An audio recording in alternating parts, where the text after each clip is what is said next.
Hello and welcome to Liberty Nation's LNTV. You may have heard the news today about a recent SCOTUS decision. To talk about this, we're joined by Liberty Nation's legal affairs correspondent, Mr. Scott D. Casenza. Good to have you on board, Scott. Hi, Mark. All right, so Scott, the Supreme Court just issued a ruling on aliens seeking asylum within the US. Can you tell us a little bit more about this? I thought the Supreme Court was still in recess until it starts in October. What's going on? Okay, so this ruling was in response to an emergency petition filed by the Trump administration. And so you're right that the court doesn't sit for regular cases until it starts its full term, but it does respond to emergency petitions. And in this instance, the court granted the Trump administration emergency petition. All right, so what's the procedural history of this particular case? In fact, Okay, Scott, so, could you just outline what it actually is about first?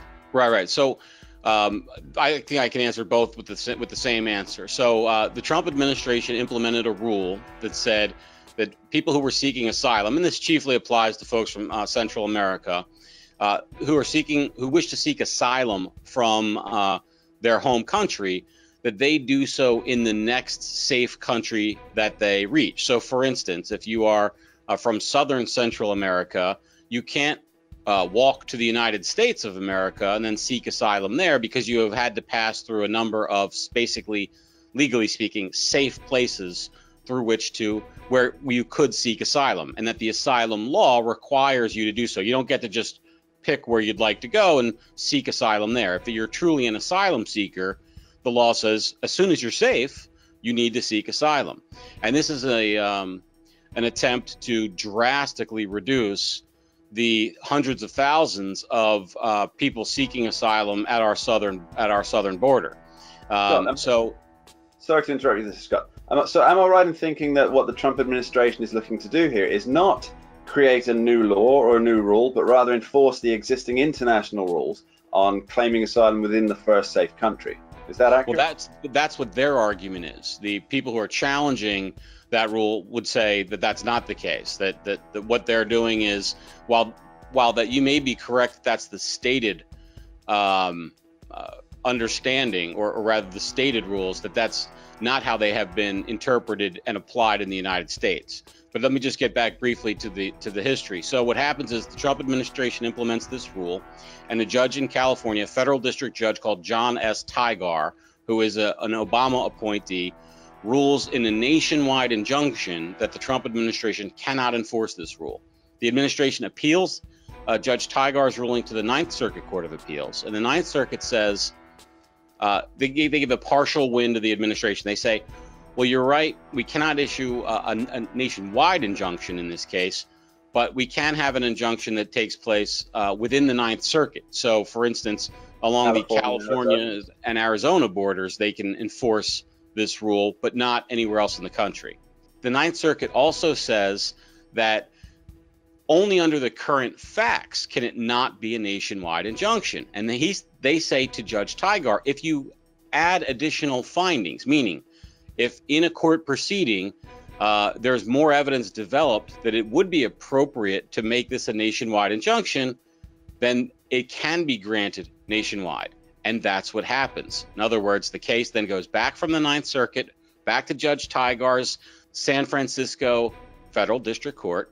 And Judge Tigar says, as a matter of fact, we can rule nationwide because we have the evidence to do so. The Trump administration runs to the Supreme Court and says, hey, we need this case.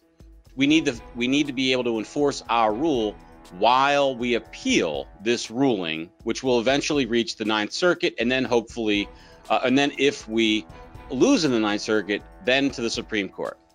So that was the very latest appeal before the Supreme Court. The Supreme Court says, okay, we are going to allow you to implement this rule until we decide whether or not we're going to take any appeal on the matter or issue a ruling. So here's how things are going. Right now, the United States federal government, the Trump administration, can enforce this rule, which is to say, if you're a migrant, asylum seeker, you have to seek asylum in the the first place you arrive after leaving your home country that is safe. So if you're going to pass through Mexico, for instance, that is deemed a safe place to apply for asylum.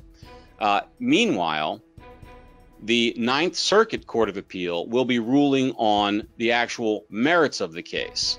But if they rule against the administration, the Supreme Court in this most recent ruling has said that our order will automatically be stayed before it's even been issued, to wait and see if the Trump administration then wants to appeal it to the United States Supreme Court, and the ruling will continue to be stayed unless the Supreme Court issues a final ruling or declines to hear the case altogether after it leaves the Ninth Circuit. So we will not have another kind of tennis match sort of back and forth of a ruling going forward in the case. That may be, or excuse me, we may have that in terms of a ruling, but not in terms of the actual function of how the law works.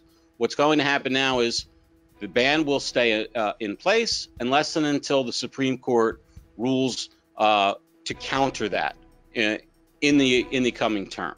Sorry for the long thing, but it's been a bit of a back and forth in the procedural history. So I hope that was clear. Sure. Now, you mentioned that so it's essentially it will either eventually end up in the Supreme Court or the Supreme Court will refuse to hear it. Yeah, that's about right. Well, I think that both parties, no matter how it comes out in the Ninth Circuit, are going to appeal it. So whether it's the coalition of pro-immigrant groups who are challenging it, or the administration, we would suspect that both would appeal a defeat in the Ninth Circuit, and that the Supreme Court would pick up the case and rule on it. Okay. Now, with the Supreme Court so far, presumably this wasn't a unanimous ruling. Who are the dissenters here? Justice Sotomayor and Justice Ruth Bader Ginsburg, the notorious RBG, both dissented.